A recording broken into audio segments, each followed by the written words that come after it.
By the way, don't you think he has the eyes he wishes for? I thought that.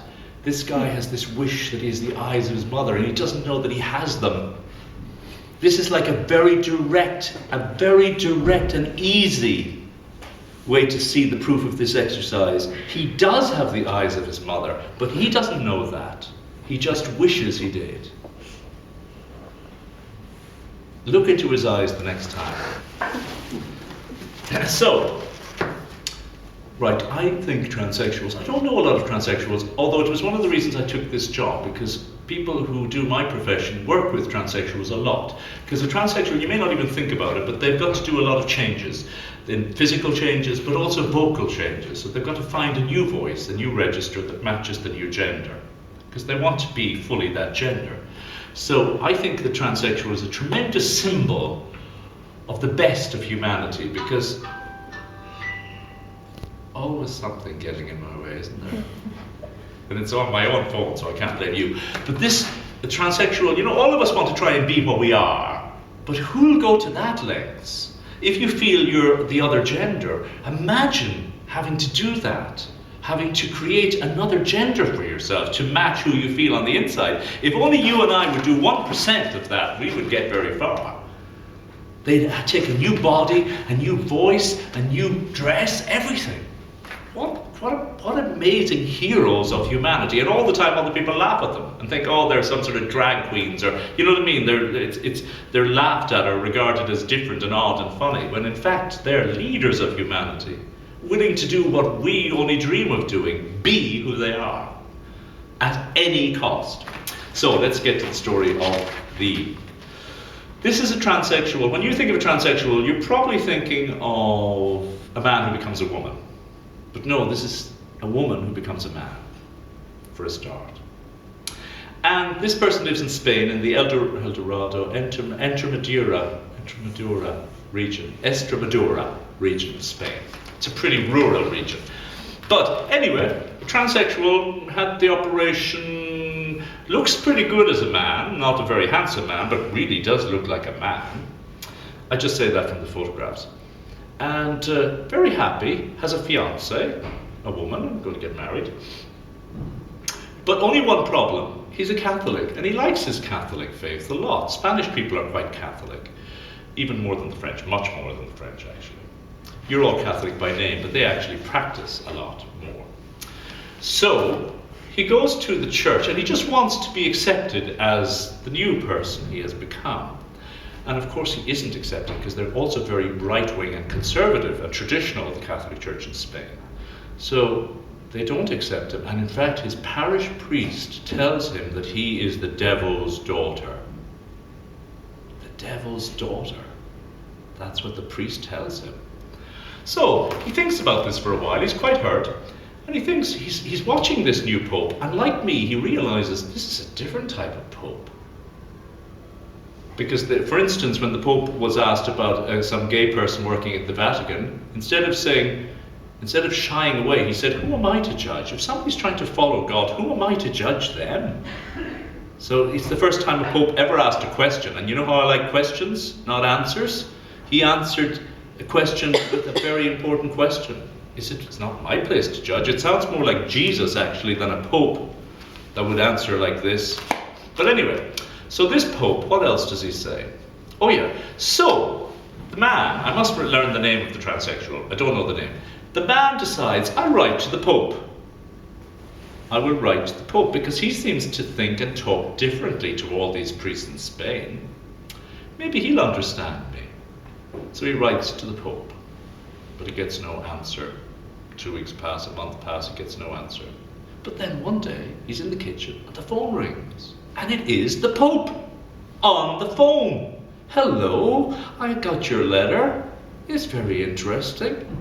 And so they have a chat. And the Pope tells him, I only have one thing to tell you.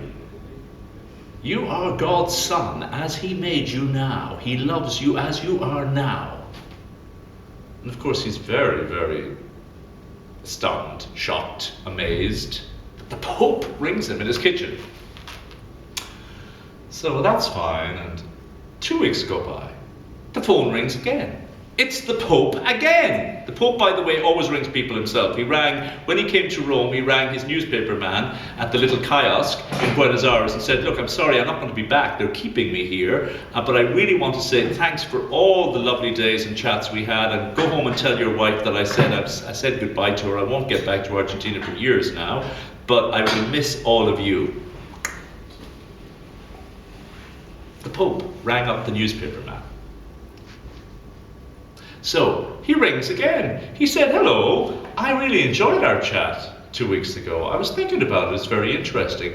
Would you like to come to Rome? I'd like to meet you. A transsexual. The Pope. He said, and don't worry if you don't have the money, I'll pay.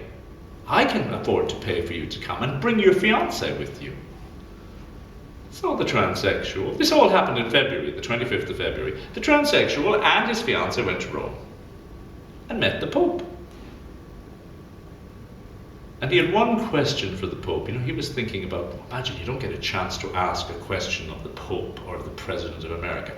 So he had one question for the Pope, and the question was this: as I am now, as a man, not a woman, but as a man, is there no place for me in the house of God? It was a good question. So he asked the Pope the question. And the Pope didn't answer him.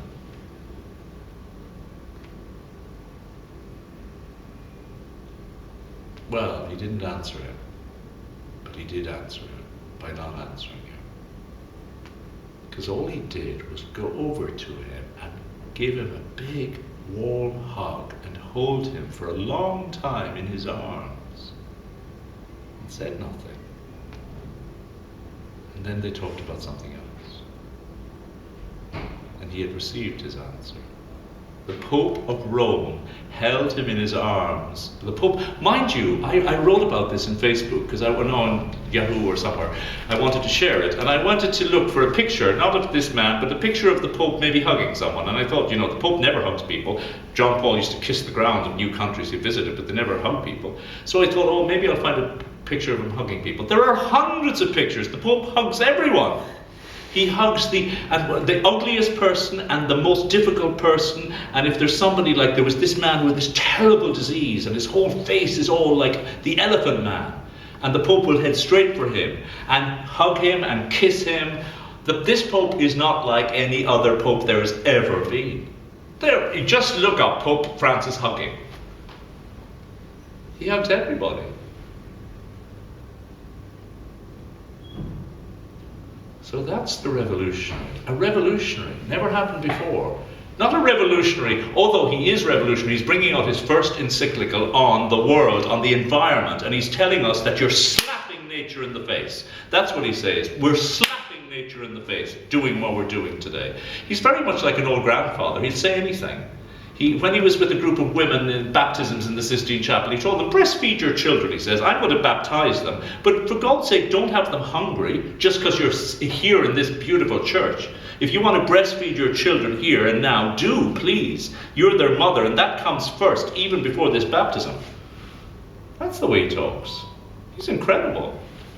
The rest of the world politicians are talking utter bullshit. They will not be, they're afraid to say this, that, and the other. And old grandfather in Rome is saying whatever the heck he likes. Totally free. When he comes back from a big journey abroad, all the journalists are on the plane. He says, ask me anything. He spends an hour talking to them. Ask me anything you want about anything. So, he's interesting. So, have a little look and see what he's doing next. Because I don't know what he's going to do next, but I do know it's going to be interesting. The church doesn't know what's happening to it because the church is spinning, because he's going to reform the whole thing if he lives long enough to do so, because the church is a big, powerful organization and he's a revolutionary. You don't have revolutionaries at the head of big, powerful organizations, not for long. Some of those old cardinals will get him. But what I like about him is he's not a wishy-washy. He's incredibly strong. He's not a liberal. He's a liberated man. He's very strong. In other words, he's an old grandfather who knows what he believes. He's not just, anything goes. No way, Jose. He's very strong in what he believes. For instance, with the Je suis Charlie, he didn't agree with that at all. He said, and that was very controversial. He said there are things more important than free speech. You can't go around insulting people. Free speech is not the most important thing in the world. Love is more important than free speech. And if you go around and you put Muhammad on a newspaper, you can expect that there's going to be trouble. I'm not saying there should be trouble, but you can expect that you're provoking trouble. He said, and this is the way grandfather would talk, and this is what he said. He said, look at this guy here, the guy who was arranging the tour. He was away in the Philippines. I like this guy. We get on very well together. But if he was to curse my mother, he could expect a punch, and he punched the air. He could expect a punch from me. Now you cannot, he said, you cannot insult a whole people and expect nothing. And then complain when there's big murders and everything. You cannot do that. There are higher things than freedom of speech, and I agree with him. Freedom of speech now is the only value we hold on to because the media run it and it gives them free license to say whatever they like. There are things more important. Love, respect is more important than freedom of speech. The freedom for me to insult Muhammad, the freedom for me when a whole billion people never make an image of Muhammad and I can stick a picture of him on a paper just to hurt them, or to take revenge because some mad ones have killed people in France. I can insult the entire world of Islam. The one thing they will not do is have a picture of Muhammad. And I'll put it on the front and say, Je suis Charlie. Je ne suis pas Charlie. For many reasons.